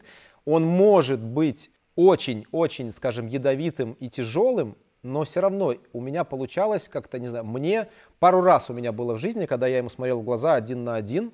Один раз в Нью-Йорке, Саня, ты помнишь этот момент, когда я сорвался чуть, и один раз в Кёльне. Когда вот этот я ему дал понять, как бы, да, вообще насколько я решительно настроен, как бы не терпеть вот это, то, что Саня вообще может. И Саня по отношению лично ко мне, в принципе, да, не могу сказать, что он прямо я с ним находил общий язык. Но я знаю, что у него был в команде конфликт. Все равно. Был, конечно, бывает, и не один конфликт. Между кем, в первую очередь? Когда, в какой момент? Когда, когда меня убрали, вот когда Саня пришел. Я знаю, что Саня со Стариксом был какой-то конфликт, я не знаю, как это выглядело. Слушай, у Сани, если взять Саню, Саня тот человек, который не терпит, в принципе, если, ну, его можно так охарактеризовать, он не терпит какое-то непрофессиональное, ну, по его мнению, непрофессиональное отношение к той или иной ситуации. То есть и у него есть свое понимание, как должно быть. И если оно не такое, то он позволяет себе как бы достаточно, ну, не знаю, токсично, агрессивно разговаривать с любым человеком. Ну, то есть он такой, прям, знаешь, требовательный, скажем так. Просто он иногда, особенно в самом начале, он просто немножко, скажем так, путал берега, если такое выражение есть, да, то есть он переходил иногда слишком границы. Опять же, повторюсь, по отношению ко мне, у меня, не знаю за счет чего, за счет возраста, опыта, еще что-то, не было конфликтов. Хорошо, почему сосать начали? Что было не так? То есть какой был спад, то есть была дезмораль. Ты все-таки менеджер, ты старше, у тебя с тобой должно быть меньше конфликтов. И вообще, когда команда играет вместе между собой, то люди общаются друг с другом в игре, и как раз на фоне игровых моментов возникают вот эти вот токсичные, ну вот эти вот претензии, вот эти расклады. Поэтому это нормально, что у тебя с игроками было более нормальные отношения, тем более ты сам такой чувак не конфликтный, да? Почему проигрывали? Да. Все очень просто. Это командная игра, раз. Мы все это понимаем. Без командных, хороших, здоровых отношений на тренировочном процессе. То есть они были хуевые? Конечно. То есть Саня тяжело себя проявляет и на тренировке. То есть он может позволить себе, ну, агрессивно, токсично реагировать на ту или иную игру. То есть тренировки были плохими из-за того, что Саня ругался с ребятами частично или что? Можно так сказать, то есть Саня своим отношением, как бы, ну, нельзя сказать мешает, но, а можно сказать, то есть он действительно мешает, ну, здоровому какому-то тренировочному процессу, то есть он хочет побеждать все игры, понимаешь, хотя понимает, потом спокойно говорим, как бы, ну да, доходит, но в момент он как бы, он не терпит, что какой-то игрок вот играет недостойно, какой-то игрок делает какую-нибудь хрень по его пониманию, и он прямо аж кипит, он ну, как бы начинает реально подавлять, понимаешь, прибивать очень сильно. И с одной стороны это может и мотивировать, то есть есть люди, кому это, ну, нравится, кто принимает. Вот сейчас вот в Нави, возможно, все хорошо за счет того, что ребята, на кого Саня может наезжать, ну, как-то терпят, нормально воспринимают, знаешь, там. Да и Саня, в принципе, повзрослел. Мне кажется, Саня Вот. вообще поменялся с того, который приходил. Поменялся. Я когда пришел, и сейчас Очень он сильно. вообще стал спокойным. Мы же говорим про тот Лёг. период, Да, мы говорим про тот период. да. И вот в тот период, конечно, ну, сложно. Потом был какой-то период, когда Энди был тренером, получается, они как-то с Андрюхой нашли общий язык, и не знаю, и Андрюха в него вкладывался, и я как бы нормально с Аней общался. У нас был период такого нормального, мы действительно хорошо работали, но побед не было. А почему не было побед? Вот мы и пришли. Это командная игра, это синергия, и ты знаешь, на сегодняшний день в мире киберспорта до сих пор, при всем, что как бы есть вот результаты и супер игра и прочее, очень мало кто действительно профессионально подходит на мой взгляд, опять же субъективный мой взгляд, очень мало кто профессионально прям по-настоящему подходит к построению командных действий и к построению команды. Вот, это мое заявление такое. И отсюда получается, что даже все команды, которые сегодня играют, ну, я могу сказать, они могут играть лучше и более качественно, понимаешь, чем так, как они сегодня показывают. И самое главное, то есть должна быть система, получается. И систему кто в современных командах дает? Какой-то капитан, ингейм-лидер. Заметь, в той команде, в которой есть сильный ингейм-лидер, да, их можно по пальцам перечислить, в той команде есть результат. Вот и все. Пока у нас был ты по сути тянул на себя. У нас не было тренера, еще до сих пор тренера не умеют до конца выстраивать тренировочные вот эти процессы так, чтобы команда прямо, знаешь, ну не знаю, прямо играла системно, стабильно. Кроме, может быть, одной команды в мире, это Астралис. Те, кто сегодня у руля, то есть они много лет, у них большой скилл, много лет играют в КС. Вот, и есть сильный ингейм-лидер. То есть этот ингейм-лидер, по сути, строит игру. Ну, да, в совокупности с тренером совместно. В тот момент в Нави не было, СИС не справился с ингейм-лидерством. Да, Денис просто, он хотел, у него, возможно, есть задатки, но не получается. Даже сейчас у него не получается. То есть Денис чуть другого получается, ну, это не его роль. Хотя он может и может, опять же, смотря на каком уровне играть, понимаешь. И Денис начал проседать по игре из-за этого очень сильно.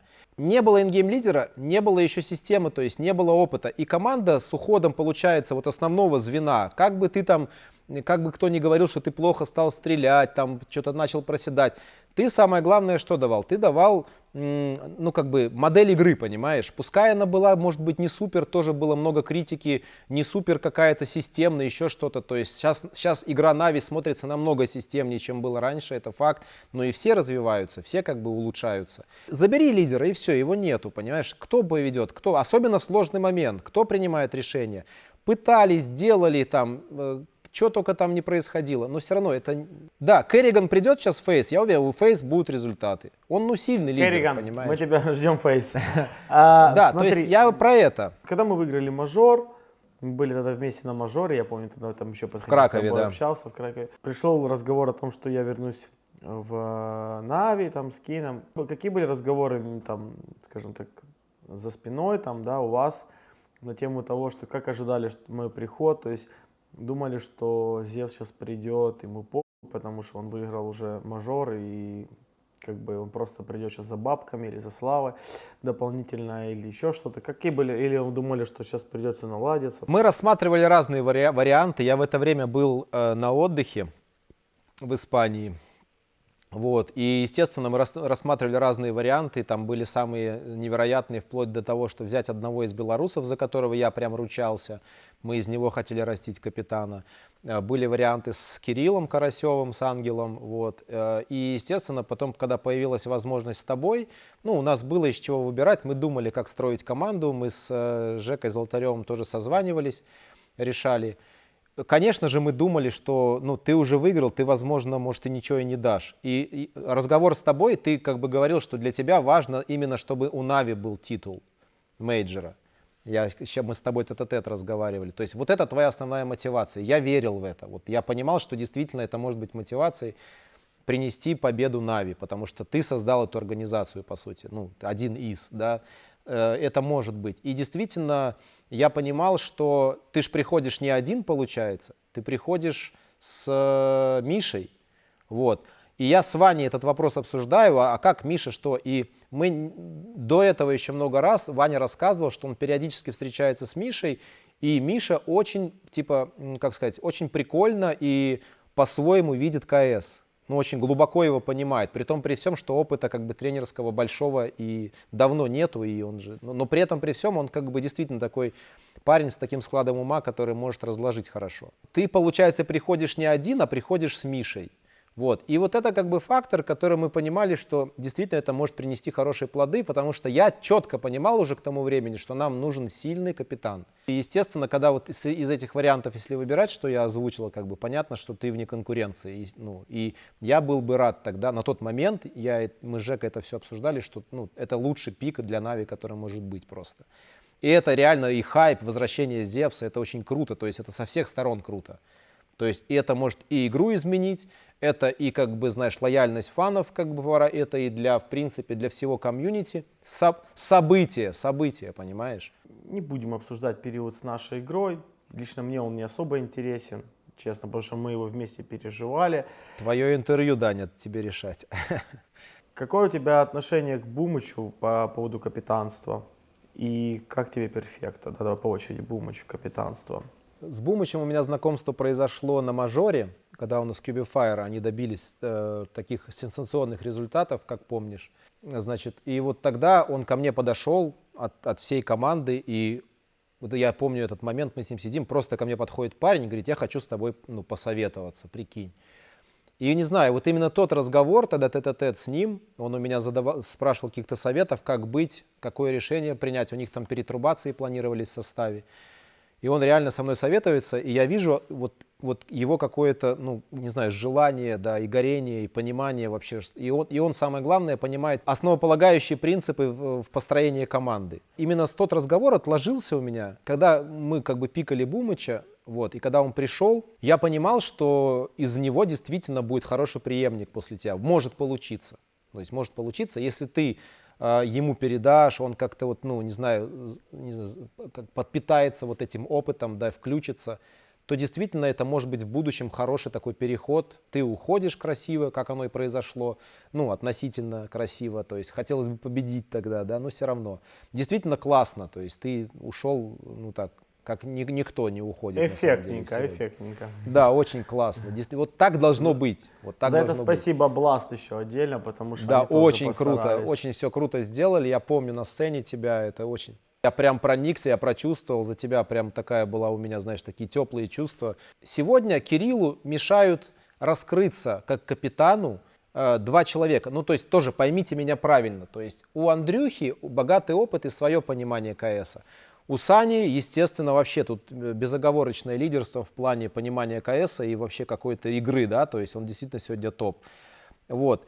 И именно вот эта требовательность Санина, требовательность Андрюхина, на мой взгляд, мешает, знаешь, они как бы не могут довериться, потому что Кирилл, я не знаю, как сейчас происходит, вот они же выиграли вот Blast, да, мне кажется, именно вот сильная требовательность Андрюхи, вот какая-то придирчивость даже, да, и вот это постоянный прессинг со стороны Сани, возможно, мешает Кириллу как капитану раскрыться. Потому что если мы вспомним Бумыча, как он все-таки каких-то, скажем так, относительно сегодняшних игроков Нави, для комьюнити они знакомы, но для мира не особо. QB Fire он приводит к результату. Совпадение? Не знаю, не думаю. То есть задатки есть. Но у Кирилла есть, получается, и вот эта черта, то есть где он не может дожать на своем мнении настоять. Он мягкий, слишком какой-то... Ему нужны условия, то есть нельзя, чтобы над ним кто-то давлел сильно, понимаешь, на мой взгляд. А это как раз-таки говорит о том, что как лидер он не очень хорош. То есть ему надо учиться продавливать. Вот если у него с этим он разберется, научится находить слова, какие-то действия, решения принимать, да, то Кирюха, может Что пойти ты скажешь по далеко. поводу перфекта? С Илюхой я мало, условно говоря, маленький период мы поработали, но только хорошие и теплые слова могу сказать, потому что очень адекватный, очень простой в общении. Во-первых, он как-то умеет подбирать слова, он очень с уважением все делает, как-то с желанием. Какой-то, знаешь, вот именно какая-то в нем жилка профессионализма заложена уже. Вот. И он, несмотря на вот эти как раз прессинги Сани и Андрюхи, ты знаешь, он как-то играет свою игру. Вот это как бы хорошее качество. Он играет свою игру, мы с ним тоже пару раз тет-а-тет разговаривали, как бы я знаю, что он переживает, когда его там очень, скажем, не знаю, подпрессовывают, да, на наши авторитеты. Вот, но он все равно, у него вот есть качество, что он как-то встраивает, он умеет слушать. Он один из немногих, который реально может, как бы подстроиться и при этом еще сыграть свою игру. Понятно. Что ты скажешь по поводу Андрюши Блейда? Как профессионал, как бы он, мне нравится. Мне нравится его подход, мне нравится это, наверное, на нашем, если так честно сказать, на СНГ, а может быть даже и в мире, один из тех тренеров, который может действительно создать карьеру хорошего такого профессионального сильного тренера. Но у Андрюхи есть качества, которые, на мой взгляд, тоже ему мешают стать хорошим профессиональным тренером, далеко пойти. В Нави, например, да, сегодня безоговорочно лидерство, скажем так, такое, как знаешь, решающее свое мнение высказывает Саня.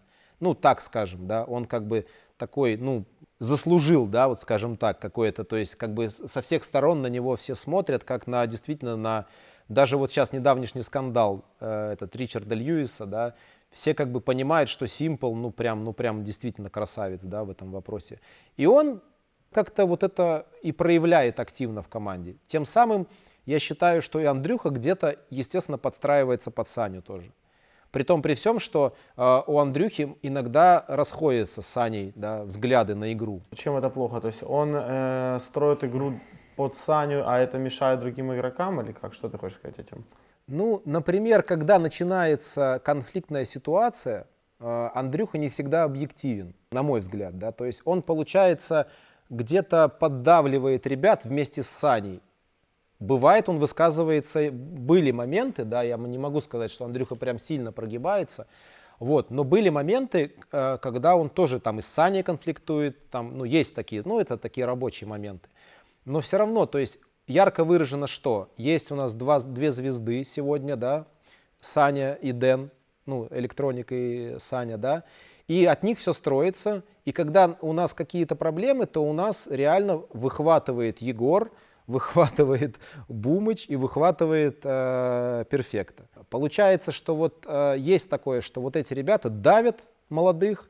Я, например, не сторонник этого, то есть надо, да, поддавливать, я тоже такой, знаешь, поддавливающий детей поддавливаю там своих, есть такое во мне, я понимаю. Надо, не знаю, больше давать свободы, больше верить в молодых, на мой взгляд, а не, знаешь, и должна быть объективность, потому что Саня прессует, например, бывает, а Андрюха допрессовывает, хотя он, по идее, как тренер, не знаю, сглаживать должен углы, да? Сглаживать, да, там должен как-то это. То есть мне не нравилось пару моментов, когда мы выходим, у нас best of 3, играем, у нас впереди, у нас только закончилась игра, и я ожидал всегда, допустим, какого-то прессинга со стороны Сани, знаешь, он недоволен, может быть, там все.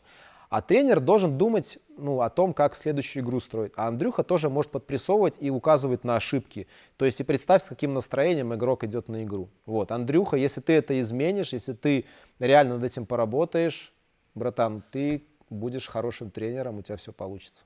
Мы, ребят, решили сегодня чуть-чуть перемывать кости, но мы стараемся это делать достаточно деликатно, для того, чтобы просто было... От меня не дождешься громких, Да, интересно было, оскорбительных. да, интересно было вам послушать, и, может быть, даже ребята какие-то моменты для себя подчеркнут.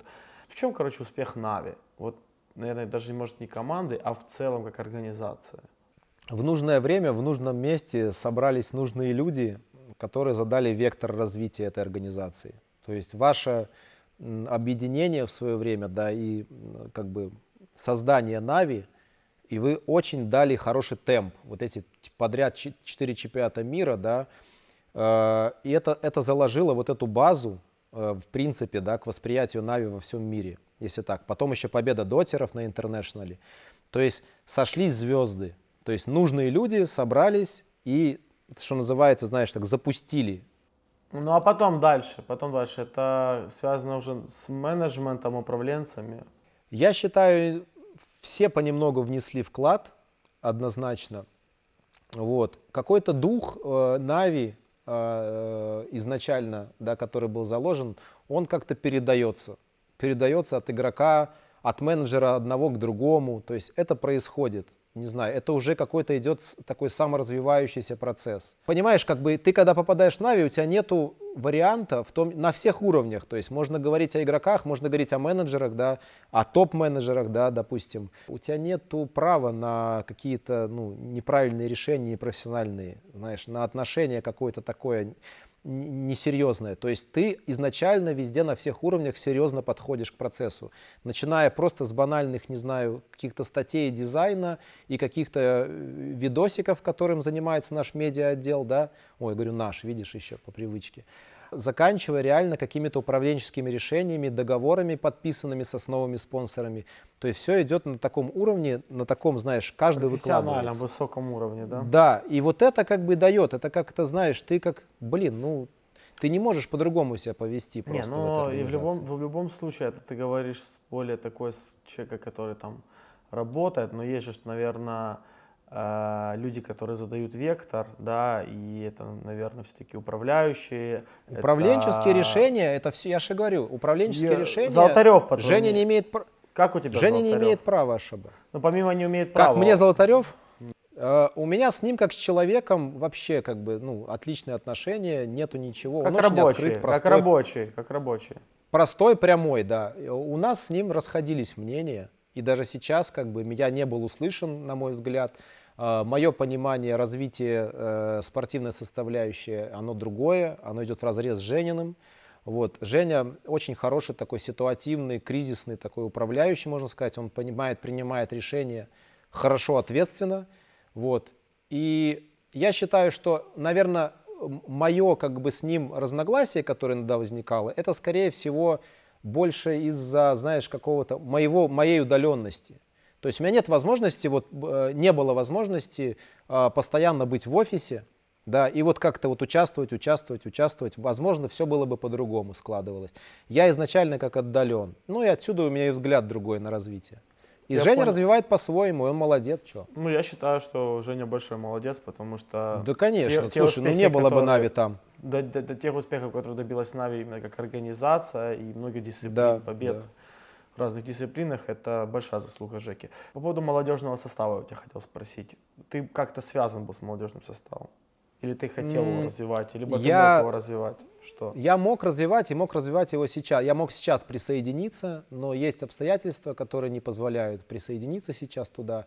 Вот. Ну, там все укомплектовано, все идет по своему вектору развития. Там есть уже люди, мне просто некуда туда вклиниться. То есть Я на меня понял. просто в Нави нету места сейчас. Хорошо, Жека, мы... До этого, мы с Женей, с Кафычем этот вопрос очень долго запускали. И тут надо было просто либо мне оставлять позицию изначально, когда у Нави был, в принципе, взлет, и уже Нави двигалась хорошо, да, и уходить на позицию развития Академии, либо оставаться в команде. И, естественно, очевидно, что и по всем показателям, даже по финансовым в том числе, гораздо выгоднее было все-таки остаться на позиции менеджера. Поэтому я оставался. А сейчас, когда пришло время, оно вот так вот. На сегодняшний день ты чем занимаешься? Ты свободный агент, скажем так? Свободный агент. Я сейчас, если взять, положить руку на сердце, я немножко отмокаю после 2020-го. Вот. Начало 2021 и конец 2020 для меня очень тяжелый период. И у меня сейчас где-то 1,5 месяца я уже такой, как сбавил темпы, немножко, знаешь, так в семью вернулся. И помогаю здесь жене с ее проектами, хочу ей помочь запуститься. Ну и вынашиваю какие-то свои идеи по работе с молодыми или с какими-то Короче, вот ну если командами, посмотрят это интервью, мы поставим твой email, там, ты знаешь, что у нас есть до сих пор к тебе предложение, и мы хотим как бы посотрудничать вместе, просто мы его до сих пор не смогли созвониться из-за обстоятельств, не потому что мы там не хотим или там забыли. Да, а обстоятельства сейчас очевидны для всех. Слушай. Потому что мы ждем некоторые ответы, да, то есть я все-таки думаю, что они скоро будут. Но тем не менее, если там посмотрят какие-то там люди, может это будут люди, которые хотят вложиться, да, там, у тебя были мысли создать свою организацию, они хотят вложить деньги, может быть это организация, которым нужен такой человек, как ты, вот, ты готов рассматривать какие-то предложения? Да, я однозначно не собираюсь завязывать с киберспортом, это 100%. То есть, возможно, какое-то время я сейчас, как говорю, подзаряжусь чуть-чуть, да. А вообще, конечно, я бы хотел дальше развиваться, просто чуть-чуть в другом направлении. Потому что 7 лет менеджером состава — это долго, я подустал. Мне бы хотелось заниматься молодежью, мне бы хотелось заниматься созданием новых коллективов, да, то есть как помощь в создании и как раз-таки про тот вектор, про который мы с тобой говорили, да, то есть задавать нужный вектор, строим команду и запускаем. То есть тут и своя организация может нарисоваться, уже есть разговоры. А дальше посмотрим, то есть твои предложения до сих пор я к ним открыт, кто позвонит, напишет, я любое предложение рассмотрю, никаких Хорошо, проблем. Жек, не, ну мы на всякий случай, мы хотим, ты очень опытный, мудрый, грамотный чувак, это факт, это правда, и тут как бы тяжело с этим согласиться, поэтому надо, чтобы ты был, как говорится, в нужном месте, как бы, да. Слушай, исторически, да, извини, что перебил, исторически вообще, если так, к слову вообще, да, то у меня с тобой, если даже разобраться, самое начало, то есть как я попал в Нави, по сути, это ж не только было Zero решение, это еще ты участвовал, ты принимал решения. Все мои продвижения финансовые, улучшения, это ты разговаривал с Zero. Все какие-то мой, короче, рост в Нави, это реально, вот всем вот правду говорю, как есть, это ты до сих пор тот чувак, который за меня всегда, как бы, что называется, лоббировал мои... Я такой человек, что я как бы не делаю этого, а ты раз из-за меня как бы и порешал вопросы. Так было всегда. И, возможно, сейчас это интервью тоже как-то косвенно, да, ты опять меня куда-то как-то там продвинешь. За что тебе отдельная благодарность, братан. Да, ну ты знаешь, я живу всегда, старался по справедливости, как бы, и когда были моменты, ты делал большую работу, и мне хотелось просто, чтобы это было заслуженно, как бы, отблагодарить тебя хотелось, короче, таким образом, вот, и, в принципе, получалось, и это классно. Я хочу сказать заранее, ребят, мы часть вопросов не затрагивали, которые, может быть, вы хотели затронуть. Наверное, один вопрос еще важный я затрону. Расскажи день работы в Нави. Слушай, это такой объемный вопрос на самом деле. Дни бывают настолько разные, братан. Ну, примерно. Это день финала турнира или день буткемпа? Ну, давай день буткемпа, понимаешь, вот ты там просыпаешься. Ну да, это разные. Ну вообще вот тяжело. Слушай, день буткемпа, я просыпаюсь, иду на кухню, убираю, слежу, встречаю еду, понимаешь, слежу, чтобы все было убрано, мусор вынесен, чтобы все было чисто и готово к тренировочному дню. Приехала еда, я встретил эту еду.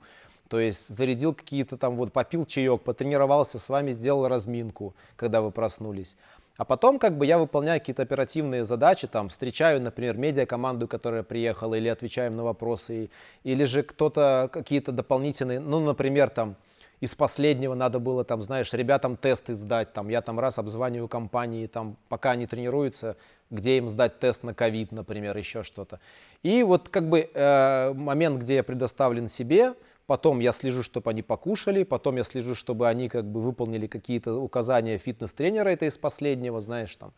Вот. И все, то есть я присутствую на тимтоках, я организовываю какие-то вопросы, связанные, там, не знаю, с медиа-днем для турнирных операторов, там, да, или же для нашего, для Короче, нашей ты выполняешь медиакоманды. менеджерские Да, такие обязаловки. логистику решаю и все. То есть, а если это говорить о турнире, то это вообще совершенно другой темп, совершенно другая вселенная, понимаешь? То есть ты же понимаешь, там совершенно другие обязанности. Там все, что, например, касается каких-то таких рутинных, текучих вопросов, да, это все уходит в сторону. Все, там только команда, никто не мешайте. Так, ты вовремя здесь, ты должен быть красивый, отделили форму, все красавцы, все молодцы, ну и так далее. Всех собрал Покушали, вовремя, проснулись все там. покушали там, да-да-да, потом туда с этими общаешься, чтобы тут не трогали, тут, чтобы водичку поставили, чтобы эту привезли.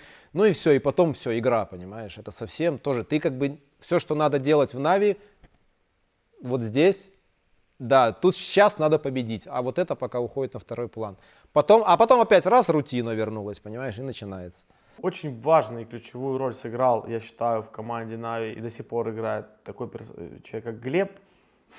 Да. Да, и мы о нем не поговорили. Скажи, пожалуйста, как ты к нему относишься и насколько ты считаешь, он выполняет важную роль в команде?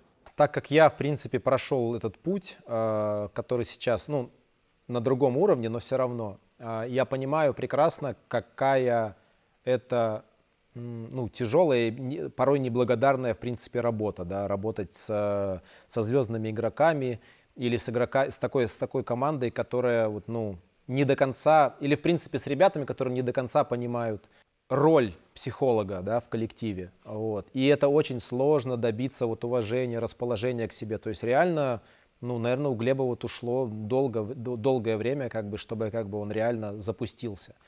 Поначалу у меня с ним были даже конфликты, именно из-за каких-то мировоззренческих взглядов. Я по-другому смотрю. Он по-своему, я по-своему, да. Именно с точки зрения психологической подготовки команды. Но в какой-то момент, опять же, у нас произошел такой серьезный разговор мужской, с глазу на глаз. Это было на одном из турниров. И после этого мы как обнулились, и все. И у меня с ним отношения начали выстраиваться хорошо. И он стал как-то по-другому, ну, на мой взгляд, да, прям поменялся, стал работать более, что ли, точечно, более, ну, мне стало как-то даже нравиться. Но поначалу был определенный такой дисбаланс. Ну, это нормально. Вообще, как он тебе как специалист? Он много делает для Нави, для команды вообще? Он очень много делает такой невидной работы, очень много рутинной. Поначалу, как специалист, мне он не очень нравился, как я уже и сказал. То есть мне, ну, я не понимаю, мне этот подход такой научный, который Глеб использует, мне очень тяжело его принять, я другого воспитания и мировоззрения. Но поначалу его методы, я бы так сказал, скорее он больше учился на Нави, да, чем давал, условно говоря. То есть он, можно сказать, что Нави из него вырастили хорошего специалиста-психолога. То есть он пришел с каким-то своим знанием, но он не был киберспортивным психологом. Ну, это очевидно, да, потому что такой даже профессии нету. Или там спортивный, он не спортивный психолог, он психолог. Вот. Но ввиду своих каких-то качеств он стал трансформироваться, он стал развиваться, стал понимать вообще эти процессы по-другому. И уже пришло время, вот сколько, не знаю, там, когда он стал уже команде давать. И давать, я считаю, ну, достаточно много. Просто эту работу не совсем видно, понимаешь, это всегда так было, и вот, она такая где-то за кадром. Хотя я смотрю, он сейчас там влоги ведет дополнительно, что-то еще. Я видел, и, кстати, он мне очень понравился. Да, он может, он такой, он более медийный, чем я, например, в данном случае. То есть я всегда такой в тени, я старался, ну, вообще, а он прям такой раз включается иногда и неплохо, там какие-то маски одевает, очки, прикалывается что-то. Вот эта разница в счете, она большая, а маленькая, то есть нескольких моментов вот, становится такой счет. Вот, и сейчас я думаю, что он делает серьезную работу, и это действительно будет специалист, ну такой, не знаю, высокого уровня, да, именно вот в этой сфере. Поэтому я думаю, что у него все получится классно. Хорошо, Жека, два момента. Во-первых, может быть, хочешь, пользуясь случаем, кому-то что-то там сказать. Посмотрят, наверное, ребята из Нави, еще что-то, если есть желание. Все складывается так, как должно складываться. То есть я так считаю. Так Согласен. Что все хорошо. Я хочу отдельно, уже пользуясь случаем, передать привет Сане. Ну если так ты завел, то, конечно, я всем пацанам передаю привет. Я за вас топлю, пацаны, я смотрю. Мне хочется, чтобы у них хорошие позитивные изменения были, чтобы моя работа с ними, твоя работа с ними, чтобы это все было как бы не то, что не зря, а чтобы это действительно, ну как достойное продолжение, так скажем. Вот, я уверен, что потенциал есть, что все получится, что все процессы, которые там сейчас налаживаются, я так тоже, знаешь, косвенно, да, бывает, спрашиваю тет-а-тет где-то там, мне нравится, как у них все развивается, чтобы они действительно росли, развивались и приносили победы одну за другой. Короче, пацаны, Это суть правда. одна. Вы можете выиграть один турнир, но вы не можете выиграть 5 турниров подряд.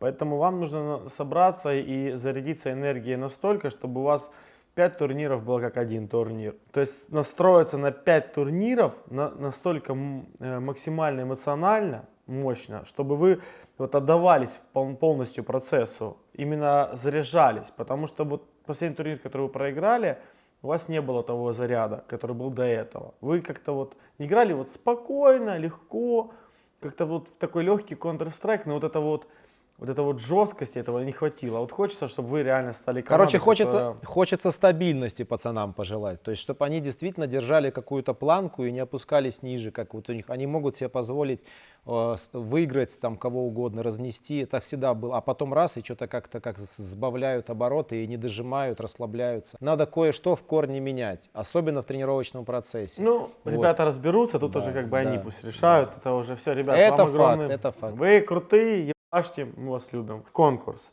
Всем известно, что долгое время Юджин помогал Нави с психологической составляющей. Подписчики предлагаем вам написать короткую фразу, которая поможет взять яйца в кулак и максимально проявить себя и включиться в финале чемпионата. Победителя выберем вместе.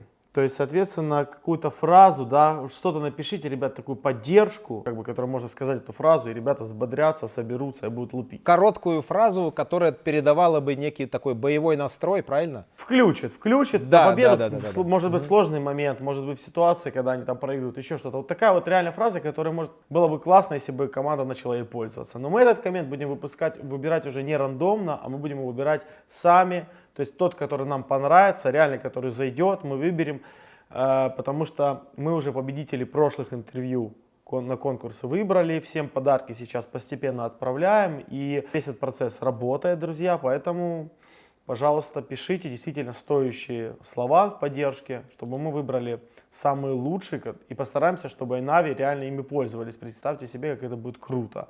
Жек, ну что, спасибо тебе за интервью. Тебе спасибо, Даня. Спасибо, что не падает интерес к моей персоне. То есть благодаря твоей популярности я сейчас как-то останусь где-то. Меня обо мне еще поговорят. Да, почему? Тебя многие помнят, много поговорят. Жека, приз от тебя. От меня приз? Ух, неожиданно. Да я не знаю. Что тут, чашка? Я пытаюсь, да, табуретка. Не знаю, я подарю. Это книга. Блин пуэра подарю большой. Вот такой. Что еще? Блин пуэра? Ну, Нет, а это чё круто, нет? чувак. Да, Блин блин пуэра. Хорошего, качественного пуэрчика, да, который... Да, это вообще ништяк, по-моему, ребята Да, будут лично от очень меня довольны. уедет, да, не знаю, с подписью. Все, чуваки, пишите, потому что мы выберем 2 победителей, а от нас будет крутая футболка нашего большого нового совместного проекта. Вы все узнаете, поэтому пишите фразочки. Жека, спасибо за интервью, это было очень круто. Мы вернулись в старые времена, вспоминали много интересных вещей. Да, братан, спасибо, тебе было очень тепло и приятно.